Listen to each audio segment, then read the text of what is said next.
नमस्कार मित्रांनो, स्वागत आहे आपल्या सर्वांचं आमच्या चॅनल सिक्युरिटी टेकमध्ये। आज आपण बघणार आहे जिल्हा परिषद भरतीबद्दल संपूर्ण माहिती। तर जिल्हा परिषदचे फॉर्म्स हे 26 मार्चपासून स्टार्ट होत आहेत आणि अर्ज करण्याची शेवटची तारीख आहे 16 एप्रिल 2019। ह्या दोन्ही डेट्स तुम्ही लक्षात ठेवा। तर यानंतर मी तुम्हाला एक रिक्वेस्ट करू इच्छित आहे की जर तुम्ही आमचे चॅनल सबस्क्राईब केले नसेल तर असेच गव्हर्नमेंट जॉब अपडेट्स मिळण्यासाठी आमचे चॅनल लवकरात लवकर सबस्क्राईब करा। तर मित्रांनो, आज आपण बघणार आहे की इम्पॉर्टंट डेट्स कुठल्या आहेत, नंतर एज्युकेशनल क्वालिफिकेशन्स काय आहेत वेगवेगळ्या पोस्टसाठी, नंतर वय किती असावं तुमचं, नंतर जिल्हा डिस्ट्रिक्ट वाईज तुम्हाला किती पद आहेत, जर फॉर्म कसा भरायचा आहे, सिलेबस काय आहे आणि इम्पॉर्टंट बुक्स कुठले यूज करायचे आहेत प्रिपरेशनसाठी, ही सगळी माहिती मी तुम्हाला आजच्या व्हिडिओमध्ये सांगणार आहे। तर व्हिडिओ पूर्ण बघा म्हणजे तुम्हाला पूर्ण माहिती भेटेल। चला तर स्टार्ट करूया। तर सर्वप्रथम तर शैक्षणिक पात्रता ही जी आहे ते टोटल 17 पद आहेत। तर वेगळ्या पोस्टसाठी वेगळे एज्युकेशनल क्वालिफिकेशन आहे। तर तुम्ही जर 10वी उत्तीर्ण असाल तरी तुम्ही याला पोस्टला अप्लाय करू शकता आणि तुम्ही ग्रॅज्युएट असाल तरी तुम्ही याला अप्लाय करू शकता। वेगवेगळ्या पोस्टसाठी वेगवेगळे एज्युकेशनल क्वालिफिकेशन्स आहेत। वय तुमचं 18 ते 38 असावं। नंतर फीज जी आहे ती ओपनसाठी 500 रुपीज आहे आणि अदर कास्टसाठी हे 250 रुपीज आहे। आणि डेट तुम्हाला लक्षात ठेवायची आहे, शेवटची तारीख ही 16 एप्रिल 2019 आहे। त्याच्या अगोदरच तुम्हाला फॉर्म भरायचा आहे। या टेबलमध्ये मी तुम्हाला टोटल पदे किती आहेत ते सांगितले आहे आणि त्याला काय काय एज्युकेशन क्वालिफिकेशन्स लागणार आहे ते या टेबलमध्ये मी नमूद केलेलं आहे। फॉर एक्झाम्पल, पहिली पोस्ट आहे कनिष्ठ अभियंत्याची, याला स्थापत्य अभियंता सुद्धा म्हणतात। स्थापत्य मीन्स सिव्हिल इंजिनियर। तर सिव्हिल इंजिनिअरिंगसाठी तुम्हाला तुमच्याकडे डिग्री असणे आवश्यक आहे आणि डिप्लोमा असणे आवश्यक आहे। आणि सेकंड एलिजिबिलिटी आहे की तुमच्याकडे MSIT सर्टिफिकेट असणे गरजेचं आहे। तर प्रत्येक पोस्टसाठी इथं वेगळे जे एज्युकेशन क्वालिफिकेशन्स आहेत ते इथं मी दिलेले आहेत। हे तुम्ही व्हिडिओ पॉज करून सुद्धा बघू शकता। यानंतर डिस्ट्रिक्ट वाईज किती पदे आहेत ते मी या टेबलमध्ये तुम्हाला दाखवलं आहे। तर टोटल तशा तर 13,521 जागा आहेत ऑल ओव्हर महाराष्ट्रामध्ये, पण त्यांचं विभाजन वेगवेगळ्या डिस्ट्रिक्टमध्ये कसं झालेलं आहे ते मी या टेबलमध्ये दिलेलं आहे। तर फॉर्म भरण्याच्या अगोदर तुम्ही ज्या डिस्ट्रिक्टमध्ये तुम्हाला अप्लाय करायचं आहे त्याची डिटेल ॲडव्हर्टाइजमेंट तुम्ही बघू शकता महापरीक्षा.gov.in या वेबसाईटवरती। तर अगोदर तुम्हाला तुमचं डिस्ट्रिक्ट चूज करून घ्यायचं आहे की तुम्हाला कुठल्या डिस्ट्रिक्टमध्ये फॉर्म भरायचा आहे।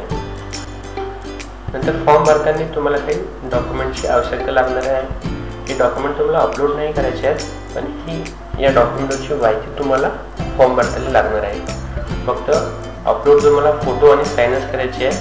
तो फोटो आणि साईन हे तुमच्याकडे सॉफ्ट कॉपी फॉर्मॅटमध्ये असावे जेव्हा तुम्ही फॉर्म भरणार आहे। तर मेन डॉक्युमेंट्स तुम्हाला आधार कार्ड नंबर लागणार आहे, 10वी मार्कशीट, 12वी मार्कशीट, ग्रॅज्युएशन मार्कशीट, नंतर मोबाईल नंबर आणि ईमेल ID आणि कास्ट सर्टिफिकेट हे डॉक्युमेंट्स तुमच्याकडे असणे आवश्यक आहे। कास्ट सर्टिफिकेटचा तुम्हाला नंबर टाकावा लागतं, म्हणून कास्ट सर्टिफिकेट हे इम्पॉर्टंट आहे। नंतर जेव्हा तुम्ही फॉर्म भरणार आहे तर सर्वप्रथम तुम्हाला ही वेबसाईट तुम्हाला तुमच्या वेब ॲड्रेसमध्ये टाकायची आहे महापरीक्षा.gov.in ऑनलाईन पोर्टल। नंतर याची वेबसाईट ओपन होईल। त्यानंतर तुम्हाला रजिस्ट्रेशन लॉग इनवरती क्लिक करायचं आहे। जसं तुम्ही रजिस्ट्रेशन लॉग इनवरती क्लिक करणार तसं तुमचं युजर नेम, ईमेल ID आणि पासवर्ड टाकायचा आहे।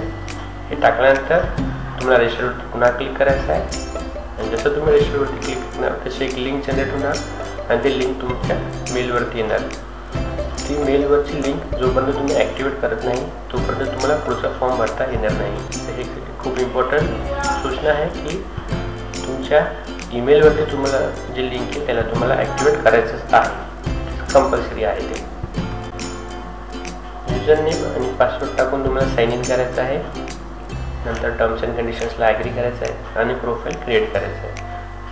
प्रोफाईल क्रिएट करताना सर्वप्रथम तर बेसिक माहिती विचारली जाते, जसं की तुमचे नाव, आईवडिलांचं नाव, mobile number, date of birth, nationality, नंतर फोटो आणि साईनसुद्धा तुम्हाला हे अपलोड करायचे आहे। हे झाल्यानंतर हे तुम्हाला सेव्ह करायचं आहे। नंतर तुम्हाला तुमचा ॲड्रेस ॲड करायचा आहे। तर करंट आणि परमनंट तुम्ही दोन्ही ॲड्रेस त्यात ॲड करू शकता। केल्यानंतर तुम्हाला ॲडिशनल युजर डिटेल्स ॲड करायचे आहेत. त्यात तुमचं व्हॅलिडिटी, डोमेसाईल, कॅटेगरी, आधार नंबर ही सगळी माहिती तुम्हाला त्यात टाकायची आहे आणि तो फॉर्म सेव्ह करायचा आहे. त्यानंतर तुम्हाला तुमचं क्वालिफिकेशन ॲड करायचं आहे. क्वालिफिकेशन ॲड करताना एक सूचना अशी आहे की तुम्हाला 10वी ते 10वी नंतरचे म्हणजे फर्स्ट तुम्हाला 10वी ॲड करायचं आहे, नंतर 12वी, नंतर ग्रॅज्युएशन, असं चढत्या क्रमावरतीच तुम्हाला क्वालिफिकेशन्स ॲड करायचे आहेत. क्वालिफिकेशन ॲड केल्यानंतर तुम्ही प्रोसिजरवरती क्लिक करा. नंतर डिपार्टमेंट सिलेक्ट करा. डिपार्टमेंट सिलेक्ट केल्यानंतर ॲज पर तुमचं क्वालिफिकेशन, जसं तुम्ही ग्रॅज्युएट असाल तर तुम्हाला तुम्ही ज्या पोस्टला अप्लाय करू शकता ते पोस्टचे नाव येतील, त्या पोस्टला तुम्ही टिक करून सेव्ह करू शकता. नंतर कंटिन्यूवरती क्लिक करायचं आहे. वरती क्लिक केल्यानंतर तुम्हाला सेंटर प्रिफरन्स विचारलं जाणार. तर ऑब्व्हियसली जे तुमच्या जवळचं गाव आहे त्याला तुम्हाला फर्स्ट प्रिफरन्स द्यायचं आहे सेंटरसाठी, नंतर सेकंड, नंतर थर्ड. हे झाल्यानंतर तुम्हाला पेमेंट पे करायचं आहे. पेमेंट पे करण्यासाठी 3 ऑप्शन्स आहेत. नेट बँकिंग आहे, क्रेडिट किंवा डेबिट कार्ड आहे, ATM कार्डनं तुम्ही करू शकता, आणि थर्ड ऑप्शन आहे UPI म्हणजे फोनपे किंवा पेटीएमने सुद्धा तुम्ही पेमेंट करू शकता. पेमेंट केल्यानंतर तुम्ही त्या ॲप्लिकेशनचं फॉर्म डाउनलोड करून तुमच्याकडे ठेवू शकता किंवा प्रिंट काढून सुद्धा रेफरन्ससाठी ठेवू शकता. ते तुम्हाला कुठं पाडायचं नाही, तुमच्या रेफरन्ससाठी तुम्ही तुमच्याकडे ठेवू शकता. नंतर आपण सिलेबस बघूया. तर सिलेबस जसं जिल्हा परिषदेची जागा आहे तर मेन भर महाराष्ट्रातील जिल्हे व त्यांच्या माहितीवरती देण्यात येणार आहे. ही माहिती तुमच्याकडे पूर्ण असावी. नंतर सामान्य ज्ञान व चालू घडामोडी, मराठी व्याकरण, इंग्रजी व्याकरण, अंकगणित मीन्स मॅथमॅटिक्स, बुद्धिमत्ता चाचणी मीन्स रिझनिंग, हे मेन सिलेबस आहे जे तुमच्याकडे त्यांच्या अकॉर्डिंग तुम्हाला अभ्यास प्रिपरेशन करायचं आहे. त्यानंतर मी तुम्हाला थोडं डिटेलमध्ये सिलेबस दिलेला आहे की मराठी असेल तर त्यात काय काय वाचायचं आहे, मॅथमॅटिक्स असेल तर त्यात काय बघायचं आहे, तर रिझनिंग असेल तर त्यात काय बघायचं आहे, आणि सामान्य ज्ञानमध्ये तुम्हाला काय वाचायचं आहे हे थोडं मी तुम्हाला डिटेल्समध्ये दिलेलं आहे, हे तुम्ही बघू शकता. अभ्यास करण्यासाठी तुम्हाला जे इम्पॉर्टंट बुक्स लागतात त्याची माहितीसुद्धा मी ते तुम्हाला दिलेली आहे, ते तुम्ही बघू शकता.